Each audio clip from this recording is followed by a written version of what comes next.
श्री शिवाय नमस्तु भयम। दोस्तों, जैसा कि आप सभी लोग जानते हैं कि 31 मई 2026 यानी रविवार को पड़ रही है पुरुषोत्तम मास की स्नान दान पूर्णिमा तिथि। और दोस्तों, यह वह तिथि है जो पुरुषोत्तम मास में पड़ने वाली सबसे बड़ी तिथि है, क्योंकि यह रविवार के दिन पड़ रही है और इसका बहुत ही बड़ा और विशेष महत्व होता है। पूज्य गुरु जी ने कहा है कि अगर कभी भी मौका लग जाए और पुरुषोत्तम मास की पूर्णिमा तिथि रविवार को पड़ जाए तो आप लोगों को 7 चावल के दाने वाला उपाय तो अवश्य ही करना चाहिए। इन दोनों का संयोग बहुत कम आता है। और इसी के साथ में गुरुजी ने अपनी शिव पुराण कथा में बताया है कि इस दिन आपको 7 चावल के दाने वाला उपाय तो आपको अवश्य ही करना चाहिए, क्योंकि ऐसा दिन पूरे साल में सिर्फ एक ही बार आता है। और दोस्तों, आप सभी लोग जानते हो कि रविवार पूर्णिमा तिथि का अगर सबसे बड़ा कोई उपाय है तो 7 चावल के दाने वाला उपाय है। तो इस रविवार पूर्णिमा तिथि के दिन आप लोगों को इस 7 चावल के दाने वाला उपाय को जरूर करना है। बहुत सारे लोग होंगे जिन लोगों ने इस उपाय को ना किया हो, मतलब पूरा महीना निकल गया, उन्होंने किसी भी दिन इस 7 चावल के दाने वाला उपाय को ना किया हो। पर दोस्तों, आपके पास एक आखिरी मौका बचा हुआ है जो कि 31 मई के दिन है। तो इस दिन आप लोगों को इस वाले उपाय को जरूर कर लेना है। भले ही आपने पूरे महीने भर इस उपाय को ना किया हो, पर अगर आपने इस पुरुषोत्तम मास के रविवार पूर्णिमा तिथि के दिन अगर इस वाले उपाय को कर लिया तो आपको इस उपाय को करने का वो फल मिलेगा जिसकी आपने कभी कल्पना भी नहीं करी होगी। इसीलिए आप लोग इस वाले उपाय को एक बार जरूर कर लेना है, ताकि आप लोगों के हाथ से ये मौका ना जा सके और आपको इस उपाय को करने का फल मिल सके। दोस्तों, ये उपाय पंडित जी ने अपनी अभी की ही श्री शिव महापुराण की कथा में बताया है, जिस उपाय को आज हम आपको बहुत अच्छे से समझाने वाले हैं। इस वीडियो को देखने के बाद, इस उपाय को देखने के बाद के लिए आपको कोई और वीडियो को देखने की जरूरत नहीं पड़ेगी। तो चलिए दोस्तों, उपाय को शुरू करते हैं। देखिए, यह इस पुरुषोत्तम मास के रविवार पूर्णिमा तिथि के दिन यह इतना खास होता है, इतना महत्वपूर्ण होता है। देखा गया है कभी कभी बड़े बड़े पूजा पाठ अनुष्ठान से जो मनोकामना पूर्ण नहीं होते, वह पुरुषोत्तम मास के रविवार पूर्णिमा तिथि के दिन एक छोटे से उपाय करने से ही आपकी मनोकामना हो जाती है। और बहुत सारे लोगों ने इस उपाय को किया भी है और उनको इस उपाय को करने का फल भी जरूर मिला है। अगर आप लोग भी इस उपाय को करना चाहते हैं तो आप इस उपाय को पहले अच्छे से समझ लेना, सुन लेना, उसके बाद करना। आपको इस उपाय का फल जरूर मिलेगा।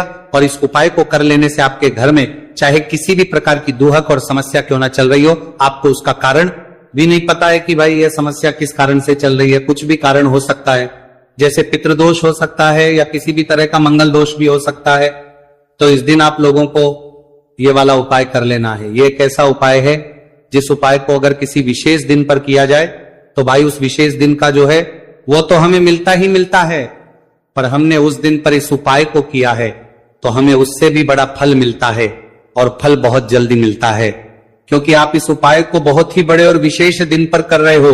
तो अब उपाय के बारे में बात करते हैं, लेकिन उससे पहले आप लोगों को यह जानना आवश्यक है कि आखिर यह उपाय किस समय करना है, किसको करना है और कैसे करना है। तो चलिए हम आगे आपको वीडियो में एक एक करके बता देते हैं। लेकिन उससे पहले अगर आप लोग हमारे चैनल पर पहली बार आए हैं या फिर मेरी आवाज आज पहली बार सुन रहे हैं तो हमारे चैनल को सब्सक्राइब जरूर कर लेना और इस वीडियो को लाइक करके कमेंट बॉक्स में श्री शिवाय नमस्तु भयम ओम नमः शिवाय जरूर टाइप कर दें। तो दोस्तों, इस 7 चावल के दाने वाला उपाय को हमें इस रविवार पूर्णिमा तिथि के दिन कैसे करना है, किसको करना है, किस समय करना है और कहां पर करना है, ये सारे सवालों के जवाब आपको इस वीडियो में मिल जाएंगे। और जो ये वीडियो देखेगा भाई, उसको 7 चावल के दाने वाला उपाय जरूर करना चाहिए, क्योंकि इस दिन एक चावल के दाने का भी बहुत ही बड़ा और विशेष महत्व होता है। और जब बात आ जाए 7 चावल के दाने वाला उपाय की, तो ये सोने पर सुहागा वाली बात हो जाती है और ये एक बहुत ही बड़ा उपाय हो जाता है इस रविवार पूर्णिमा तिथि का। तो अब दोस्तों, इस 7 चावल के दाने वाला उपाय को आखिर करना किसको है, सबसे पहले हम लोग वह बात जान लेते हैं। तो देखो, घर की जो बड़ी माताएं बहनें होती हैं, उन माताओं बहनों में से कोई भी एक बड़ी माता बहन इस वाले उपाय को कर सकती है। और दोस्तों, अगर आप चाहें तो अपने घर में से सभी सदस्यों को भी इस उपाय को करवा सकते हैं। अगर किसी व्यक्ति की खुद की कोई मनोकामना है, खुद की कोई दुख और परेशानी है जो कि वो अपने लिए ही करना चाहता है इस वाले उपाय को, तो वो खुद अपने लिए भी कर सकता है। बाकी अगर कोई घर में से ऐसा है जो कि अपने पूरे घर परिवार की सुख और शांति के लिए ये वाला उपाय करना चाहता है, तो भाई वो भी कर सकता है, उसमें भी कोई दिक्कत वाली बात नहीं है। कहने का मतलब यह है कि इस उपाय को हर एक सदस्य भी कर सकता है और पूरे घर परिवार के लिए, घर की बड़ी माताओं बहनों में से कोई एक माता बहन भी कर सकती है। माताएं बहनें अगर घर में उपस्थित ना हो या वह यह वाला उपाय ना कर पा रही हो तो फिर घर का कोई बड़ा सदस्य भी इस 7 चावल के दाने वाला उपाय को कर सकता है, चाहे फिर वह पुरुष ही क्यों ना हो, उसमें कोई भी दिक्कत वाली बात नहीं है। अब दोस्तों जो अगला प्रश्न निकल कर आता है वो ये आता है इस उपाय को लेकर कि आखिर इस उपाय को हमें किस समय करना है, सुबह के समय करना है कि शाम के समय करना है। तो देखो इस वाले उपाय को आप लोग सुबह के समय भी कर सकते हो और शाम के समय प्रदोष काल में भी कर सकते हो। अब अगर आप पूछो कि भाई सबसे उत्तम समय कौन सा रहेगा इस 7 चावल के दाने वाला उपाय को करने का, तो हम आपसे बस यही कहेंगे कि इस उपाय को आप सुबह के समय करेंगे तो ज्यादा बेहतर होगा। बाकी अगर प्रदोष काल शाम के समय भी करेंगे तो भी अच्छा होगा, उसमें कोई भी दिक्कत बात नहीं है। तो अब दोस्तों जो अगली सबसे बड़ी और महत्वपूर्ण बात आती है वो ये आती है कि सुबह अगर हम उपाय को करेंगे तो हमें कितने बजे से लेकर कितने बजे तक के बीच में करना है, और शाम के समय प्रदोष काल में करेंगे तो हमें कितने बजे से लेकर कितने बजे के बीच में करना है। तो देखो सुबह जितनी जल्दी हो सके आप उपाय को करने की कोशिश करना। बाकी अगर किसी कारणवश लेट भी हो जाओ, थोड़ी देर भी हो जाए, तो 10 या 11 बजे तक भी आप उपाय कर लेना, पर 12 बजे से ज्यादा देरी ना हो। ठीक है, इस बात का ध्यान रखना। उसके बाद में दोस्तों अगर शाम के समय प्रदोष काल की बात करें, प्रदोष काल का जो समय है होता है वो शाम के 6 बजे से शुरू हो जाता है। मतलब शाम के 6 बजे से लेकर 7 बजे के बीच का जो समय होता है ये समय प्रदोष काल का समय होता है। तो आप इस उपाय को 7 या 8 बजे के बीच में भी कर सकते हो। मतलब शाम के 6 बजे से रात 8 बजे के बीच में आप कभी भी इस वाले उपाय को कर सकते हो, उसमें कोई भी दिक्कत वाली बात नहीं है। देखिए दोस्तों एक एक करते हुए हम उपायों को समझेंगे। सबसे पहला उपाय बहुत ही आसान सा उपाय है। देखो यदि आपको ऐसा लगता है कि बाबा आपकी सुन ही नहीं रहे हैं, बाबा आपकी मनोकामना परिपूर्ण कर ही नहीं रहे, आपने कई उपाय कर लिए, आप आपने इच्छाएं महादेव के सामने रख दी, लेकिन आपकी मनोरथ जो है वह परिपूर्ण हो ही नहीं रही है, और आप चाहते हैं कि वह मनोरथ जो आप कई दिनों से बाबा से मांग रहे हैं वह परिपूर्ण हो जाए, तो आपके जीवन के दुहक तकलीफ है यह सब दूर हो जाए। देखिए हो सकता है आपके घर में कोई कोर्ट केस चल रहा है या आपके घर में बहुत ज्यादा लड़ाई झगड़े चलते हैं, तो आपके घर में अगर शांति नहीं है, आपके घर में धन की कमी है, धन की वजह से आपके घर में बहुत ज्यादा लड़ाई झगड़े चल रहे हैं, तो आपकी तकलीफ दूर होने वाली है स्वयं नंदी जी वाला। यह विशेष उपाय है। नंदी जी के कान में कुछ बोलना है, नंदी जी के कान में इस प्रकार से बोलना है और आपकी मनोकामना परिपूर्ण हो जाएगी। देखो क्या क्या चीजें को लेनी है। पहले यह समझ लीजिए आपको लेना होगा एक बेलपत्र। बेलपत्र 3 पत्ती होनी चाहिए, कहीं से भी खंडित नहीं होना चाहिए। ठीक है, बेलपत्र के साथ में आपको लेना है पीला चंदन, मात्र 1 बूंद, मात्र 1 बूंद छोटी सी टिकी आपको लगानी है बेलपत्र में, इसीलिए थोड़ा सा ही पीला चंदन आपको लेना है और इस पीले चंदन के अंदर थोड़ा सा जल मिला देना है ताकि गीला हो जाएगा, पेस्ट के रूप में तैयार हो जाएगा। आगे इतनी बात समझ में। अब आप क्या करना है, आपको साथ में लेना है 7 चावल के दाने। महादेव आप आपका साथ देने वाले हैं। इन 7 चावल के धनों से अब आपको क्या करना है, भगवान शिव के मंदिर में आपको जाना है। नंदी जी बैठे हैं, नंदी जी के पास में मतलब जो पैर उठा हुआ रहता है ना, नंदी जी का उस साइड आपको सीधे साइड आपको बैठना है। इस यहां पर जैसे ही बैठोगे यहां पर आपको बेलपत्र लेना है और बेलपत्र की जो ये बीच की जो डंडी है यहां पर आप मात्र पीले चंदन की एक बिंदी लगा देनी है। पीले चंदन की बिंदी लगा दी। अब ये जो ऊपर वाली जो पत्ती है यहां पर एक एक करते हुए 7 चावल आपको रखना है। ठीक है, 7 चावल आपने ऊपर वाली पत्ती पर रख दी है। या देखो एक प्लेट ले जाना, तो प्लेट के ऊपर आप बेलपत्र रख देना, फिर टिकी लगा देना, फिर उसके बाद आप ये 7 चावल के दाने रख देना। ठीक है, अब आपको क्या करना है, जहां पर आप नंदी जी के वहां पर बैठे हो तो नंदी के कान में आपको आपकी जो भी इच्छा है, जो आप चाहते हैं कि महादेव परिपूर्ण करें, और नंदी जी के कहने पर महादेव आपकी मनोकामना निश्चित तौर पर परिपूर्ण करेंगे, तो आपको क्या करना है, नंदी जी को कान में आपको बोल देना है जो भी आपके दुहक तकलीफ है, जो भी आपके कष्ट है वो सब दूर हो जाए, ऐसी आपको कामना करना है। और नंदी जी के कानों में आपको बोल देना है, जो भी आप चीज बोलेंगे वो नंदी जी भगवान शिव से विनय करके बोलेंगे, और नंदी जी की बात भगवान शिव नहीं टालते हैं, और इसीलिए जो भी इच्छा है, आपकी जो भी कामना है वो आपको विशेष बोलना है और उसके बाद आपको वहां से उठना है। ठीक है, नंदी जी को कान में मनोकामना बोल दी, फिर उठना, फिर उसके बाद भगवान शिव के वहां पर जाना और ये जो बेलपत्र है, ये बेलपत्र चिकना वाला साइड जो है, और भगवान शिव के शिवलिंग के ऊपर इसे अर्पित कर देना है। अर्पित कैसे करोगे? जो बेलपत्र का जो चिकना वाला साइड है वो नीचे की साइड हो जाना चाहिए। अब से ही आप अर्पित करने जाओगे तो चावल के दाने तो गिर जाएंगे, यानी कि जैसे ही अर्पित करने जाओगे तो भगवान शिव के शिवलिंग के ऊपर चावल के दाने गिर जाएंगे, क्योंकि वह किसी से भी चिपके हुए नहीं है तो कोई तकलीफ नहीं है। वह जैसे आप अर्पित करोगे, ना भले चावल के दाने भगवान शिव के शिवलिंग पर गिर जाए, वह कोई तकलीफ नहीं है। बस आपको ये जो बेल पत्र है यह आपको उल्टा अर्पित कर देना है, यानी कि जो पीला है भगवान शिव के शिवलिंग पर स्पर्श होना चाहिए और इस प्रकार से आपको अर्पित कर देना है। डंडी का जो हिस्सा है जलाधारी की तरफ हो जाना चाहिए। बस इतना सा प्यारा सा उपाय एक बार करके देखिए, निश्चित तौर पर महादेव आपकी जो भी मनोरथ है, जो बाबा से आप कई दिनों से मांग रहे हैं, वह निश्चित तौर पर परिपूर्ण हो जाएगी। आ गई इतनी बात समझ में? देखिए अब हम बात करते हैं दूसरे उपाय की। देखिए यह उपाय जीवन ऊर्जा का है, रविवार का दिन है और पूर्णिमा तिथि है। अगर आपके जीवन में बहुत ज्यादा अंधकार है, अगर आपके घर के जो बच्चे हैं बहुत ज्यादा सोचते हैं, या आपके घर में कोई भी ऐसा व्यक्ति है बहुत ज्यादा सोचता है, डिप्रेशन में रहता है, तनाव उसको है, तो तनाव को मुक्त करने के लिए यह उपाय है।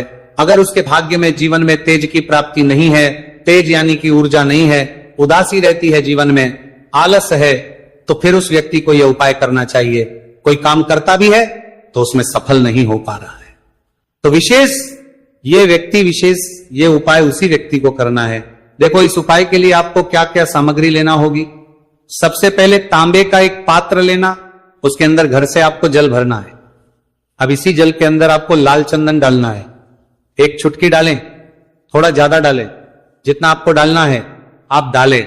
लाल चंदन जो होता है वो तेज की वृद्धि करता है। रविवार के दिन लाल चीजों का उपाय करना बेहद शुभ होता है, और हो सके तो लाल रंग के कपड़े पहन करके अगर आप यह उपाय करेंगे ना तो और भी शुभ होगा। यह लाल चंदन मिश्रित जल आपको क्या करना है, आपको जाना है किसी भी बेलपत्र के पेड़ के वहां पर, सुबह से लेकर के शाम तक आप ये उपाय कर सकते हैं। कल रविवार की पूर्णिमा तिथि पर सुबह से लेकर के शाम तक आप बेलपत्र के पेड़ के वहां पर जाना, उत्तरमुखी होकर आपके जीवन के अंधकार दूर हो। जो भी आप स्मरण करेंगे, आप लेट उठते हैं, आपसे कोई कार्य बनता नहीं है, आपके जीवन में रोग बहुत ज्यादा है, तो भी आप ये उपाय करेंगे तो आपको उसका स्मरण करना है कि यह समस्या मेरी महादेव आपको दूर करना है। ऐसी कामना करते हुए आपको ये जो जल है श्री शिवाय नमस्तुभ्यम का स्मरण करते हुए यह पूरा जल आपको बेलपत्र के पेड़ की जड़ में आपको अर्पित कर देना है। बहुत ही आसान उपाय है और यह उपाय हर कोई कर सकता है, तो यह मौका आपको गंवाना बिल्कुल भी नहीं है। यह हो गया दूसरा उपाय। अब हम बात करते हैं अंतिम उपाय की, तीसरे उपाय की। देखो यह उपाय बहुत ज्यादा खास है। शिवलिंग पर चढ़ा जल 3 जगह आपको लगाना है, आपके शरीर में, और आपकी बीमारी दूर हो जाएगी। देखो अगर आपको कोई बीमारी हो गई है और बार बार आप डॉक्टर को दिखा रहे हैं, डॉक्टर ने बोला 5-10 दिन अगर आराम नहीं होगा तो आप एडमिट हो, या आपके शरीर में कोई रोग है जो कई दिनों से है और आप चाहते हैं कि वह रोग आपका दूर हो जाए, तो यह रोग आपका निश्चित तौर पर दूर होगा। बहुत ही आसान सा उपाय है, घर का कोई भी व्यक्ति यह उपाय कर भी सवालों के सकता है।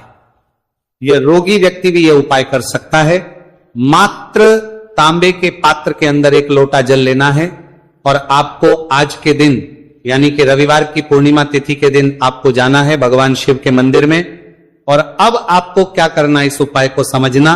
1 लोटा जल है, अब आपको भगवान शिव के शिवलिंग पर सबसे पहले गणेश जी के स्थान पर, कार्तिकेय जी के स्थान पर, माता अशोक सुंदरी वाले स्थान पर, पार्वती माता के हस्तकमल पर, फिर भगवान शिव के शिवलिंग पर आपको अर्पित कर देना है। जैसे ही जल जलाधारी के वहां पर आएगा ना, वो जल आपको झेल लेना है। ठीक है, जल झेल लिया आपने, अब आपको क्या करना है, महादेव से प्रार्थना करना है कि यह बीमारी दूर करने के लिए मैं मेरे घर पर लेकर के जा रहा हूं इस व्यक्ति को। यह व्यक्ति जो है ये बीमार है, इसकी जो परेशानी है ये आपको दूर करनी है। ऐसी कामना करते हुए आपको घर पर लेकर के आ जाना है। जो भी व्यक्ति बीमार है वो खुद स्वयं उस जल को छुए और उसे 3 जगह लगाना है। एक सबसे पहला नाभि पर लगाना है, शिवलिंग पर जड़ जल, फिर दूसरा जो है मस्तक सिर पर, जहां पर हम तिलक करते हैं ना, बीचों बीच में यहां पर इसे यहां पर आपको जल लगाना है, और तीसरा जो है सिर पर आपको जल लगाना है। देखो यहां पर एक चीज समझना, जब नाभि पर आप मणिपुर चक्र में आप जल लगाएंगे, थोड़ा सा जल वहां पर लगाना, फिर उसके बाद जब दूसरा आज्ञा चक्र में आप जब जल लगाओगे ना, तो 3 त्रिकोण में दूर होना शुरू हो जाएगी। ये उपाय आप रविवार के दिन कर रहे हो ना, ज्यादा जल लेकर के आना, ताकि आप सोमवार, मंगलवार, बुधवार, गुरुवार, शुक्रवार तक आप ये जल का कर सको। ठीक है, लगातार 5 दिन आपको लगाना है। आपके शरीर में निश्चित तौर पर आराम आपको मिलेगा। यानी कि का जोड़ा है, उससे आपको अपना नाम और अपने गोत्र को बोलते हुए आपकी जो भी समस्या चल रही है, आपके जीवन में जो भी परेशानी उत्पन्न हो रही है, उन्हें आपको बोल देना है। और ये जो लौंग का जोड़ा है, इसे आपको भगवान शिव के शिवलिंग पर अर्पित कर देना है। जैसे आप ये 2 लौंग शिवलिंग पर चढ़ाएंगे, तो अपना हाथ जो है वहां पर आपको रखना है और महादेव से आपको प्रार्थना करनी है कि मेरे जीवन की ये जो परेशानियां हैं, ये सभी दूर हो जाए। यानी कि आपके जीवन में धन की संबंधित परेशानी चल रही है, कर्ज की समस्या चल रही है, बच्चों का पढ़ाई लिखाई में मन नहीं लग पा रहा है, घर के जो आर्थिक संकट है वो सभी दूर हो, व्यापार आपका ढंग से नहीं चल पा रहा है, घर में रोग की स्थिति बनी हुई है, यानी कि जिस भी प्रकार की आपकी समस्याएं हैं, उसे आपको महादेव से बोल देना है और महादेव से इन सभी समस्याओं को दूर करने के लिए आपको प्रार्थना कर लेनी है। अब देखिए दोस्तों, आपने जो 2 लौंग शिवलिंग पर समर्पित की थी, उसे आपको वहां से उठा लेना है और इन दोनों को आपको शिवलिंग से उठा करके सीधे उससे जल के पात्र के अंदर डाल देना है। यानी कि अपने आधा लोटा जल और बचाया हुआ था, उसी के अंदर आपको ये 2 लौंग डाल देनी है। और साथ में आप जो लाल चंदन लेकर के आए थे, उस लाल चंदन को भी आपको उसी पात्र के अंदर डाल देना है। यानी कि आधा लोटा जल और बचा हुआ है, तो उसी आधे लोटे जल के अंदर आपको ये लाल चंदन भी डाल देना है। अब देखिए, इस आधे लोटे जल में है जिसमें अपने 2 लौंग ली है, लाल चंदन डाला है, उसे सीधे लेकर के आपको पहुंचना है बेलपत्र के वृक्ष के। वहां पर देखिए, बेलपत्र का वृक्ष यदि आपके घर पर है, तो वहां पर आपको आ जाना है। आपके घर के आसपास कहीं भी है तो वहां पर आपको पहुंच जाना है। और उसके बाद आपका जो मुख है वह उत्तर दिशा की ओर होना चाहिए। और उसके बाद आपको अपना नाम और अपनी गोत्र को बोलना है और पुनः अपने जो भी परेशानियां शिवलिंग के पास में बोली थी, उन्हें आप वापस से बेलपत्र के वहां पर भी बोल देनी है। और ये जो आधा लोटा जल और है, इससे आपको पूरा बेलपत्र के वृक्ष की जड़ में श्री शिवाय नमस्तु भयम इस मंत्र का जाप करते हुए समर्पित कर देना है। तो बस इतना सा उपाय आपको करना है। जो भी आपकी परेशानी है, समस्या है, उससे महादेव निश्चित ही दूर करेंगे। अब दोस्तों, हम जान लेते हैं तीसरे चमत्कारी और विशेष उपाय के बारे में। देखिए, ये उपाय बहुत ही है, क्योंकि इस उपाय से आपके जिम में तेज की वृद्धि होगी, यानी कि जीवन से जितना भी अंधकार ही वो सभी दूर होगा। तो इस उपाय के लिए आपको मात्र एक गुड़ का टुकड़ा लेना है। गुड़ का टुकड़ा आपके जीवन में तेज की वृद्धि करता है और साथ ही साथ आपके जीवन से जो अंधकार है उसे दूर करता है। इसी के साथ में आपको एक चावल दाना यानी कि अक्षत का दाना लेना है। ये चावल का दाना आपके जीवन में सुख शांति को लेकर के आता है, आपके जीवन में धन की जितनी भी परेशानियां हैं उन्हें समाप्त करता है। इसी के साथ में आपको मात्र एक हरा मूंग लेना है। हरा मूंग जो है वह बुध ग्रह को प्रसन्न करता है। देखिए, हरे मूंग का उपाय करने से बुध ग्रह मजबूत होता है और बुध ग्रह के मजबूत होने से बुद्धि, ज्ञान और विवेक की प्राप्ति होती है। तो ये तीनों ही सामग्री आपको एक एक लेनी है, यानी कि एक गुड़ का, एक चावल का दाना, एक हरा मूंग आपको लेना है। देखिए, हरा मूंग का दाना और का जो दाना है वो आपको साबुत लेना है, खंडित नहीं होना चाहिए। और इसी के साथ में आपको मात्र एक तांबे के पात्र के अंदर अपने घर से शुद्ध जल ले लेना है। देखिए, अब इन सभी सामग्रियों को लेकर के सीधे आपको पहुंच जाना है भगवान शिव के मंदिर में। आप ये उपाय सुबह से लेकर के शाम तक किसी भी समय कर सकते हैं, लेकिन रविवार के दिन ही आपको इस उपाय को करना है। तो सबसे पहले तो ये जो एक गुड़ का टुकड़ा है, एक चावल का दाना है और एक हरा मूंग का दाना है, उन तीनों को आपको उस जल के पात्र के अंदर डाल देना है। लेकिन ये जो उपाय है आपके जीवन की सारी परेशानियों को दूर करने के लिए होता है, लेकिन विशेष मनोकामना तीनों सामग्रियों से ही आपकी परिपूर्ण हो जाती है। देखिए, यदि आपके जीवन तेज होगा तो सभी आपसे वार्तालाप करेंगे, सभी आपसे बात करेंगे और आपका जो मान सम्मान है वो बढ़ता है। और चावल का जो दाना है वह धन वृद्धि करता है, मन की शांति के लिए होता है। और हरा मूंग जो है वो बुद्धि, ज्ञान और विवेक की प्राप्ति के लिए होता है। अब देखिए, ये जो एक पात्र है, इससे आपको भगवान शिव के शिवलिंग पर धीरे धीरे अर्पित कर देना है। श्री शिवाय नमस्तुभयम इस मंत्र का जाप करते हुए और तुमरुकेश्वर महादेव का मन में स्मरण करते हुए, लेकिन तुमरुकेश्वर महादेव का स्मरण करने से यह जो उपाय है और अधिक प्रभावशाली हो जाता है। तो महादेव का स्मरण करते हुए यह उपाय करने से आपके जीवन में जो भी अशांति है वो सभी दूर हो जाएगी। तो इस प्रकार से आपको यह सुंदर सा उपाय कर लेना है। इसके बाद बात करते हैं तीसरे उपाय की। देखो ये उपाय बहुत ही अचूक उपाय है जो आपको करना है। देखो इस प्रकार से उपाय के लिए आपको 2 दीपक लेने हैं। देखो दोनों दीपक आपको मिट्टी के दीपक लेने हैं। उसके बाद आपको दोनों दीपक को प्रज्वलित करने के लिए आपको लंबी बाती लेनी है और यह दीपक घी और सरसों के तेल से दीपक प्रज्वलित करने हैं। ये सब लेने के बाद आपको लेना है एक कटोरी में कच्चा दूध थोड़ा सा लेना है। उसके बाद आपको लेना है 1 लोटा जल। देखो गुरुजी ने इस उपाय के लिए बताया है कि ये उपाय आपको प्रदोष काल में करना है। कहते हैं कि बेलपत्र के वृक्ष में प्रदोष काल के समय में महादेव वास करते हैं। उस समय हम कोई भी उपाय करते हैं तो उसका फल हमें अवश्य मिलता है। देखो अब ये सब सामग्री लेकर आपको प्रदोष काल में चले बेलपत्र के वृक्ष के वहां पर। देखो वहां पहुंच जाने के बाद आपको सबसे पहले बेलपत्र की जड़ में सबसे पहले वो दूध जो आप लाए हैं उसे समर्पित करने के साथ देना है। उसके बाद आपको जो 1 लोटा जल जो आप लाए हैं वो आपको धीरे धीरे बेलपत्र की जड़ में समर्पित कर देना है। उसके बाद आप जो दीपक लाए हो दोनों दीपक को आपको बेलपत्र की जड़ बेलपत्र की तरफ मुंह करके बाती का आपको 1 दीपक घी का और 1 दीपक तेल का प्रज्वलित कर देना है और आपकी जो भी मनोकामनाएं हैं वो महादेव को बोलना है। देखो ने कहा रविवार के दिन पर बेलपत्र की जड़ में दीपक प्रज्वलित कर देता है, महादेव उसकी सभी मनोकामना पूरी कर देते हैं। देखिए दोस्तों आज के इस वीडियो में हमने आपको रविवार के दिन किए जाने वाले 3 बहुत ही सुंदर से उपाय बताए हैं। जो भी आपके लिए उचित है सरल है उसे आप कर सकते हैं। यदि उपाय से जुड़ा किसी भी प्रकार का सवाल है तो कमेंट में पूछ ले। उपाय को करते समय आप किसी भी प्रकार की गलतियां ना करें। अगर आपको हमारी पसंद आए तो हमारे इस चैनल को सब्सक्राइब जरूर करें। हर हर महादेव, ओम नमः शिवाय।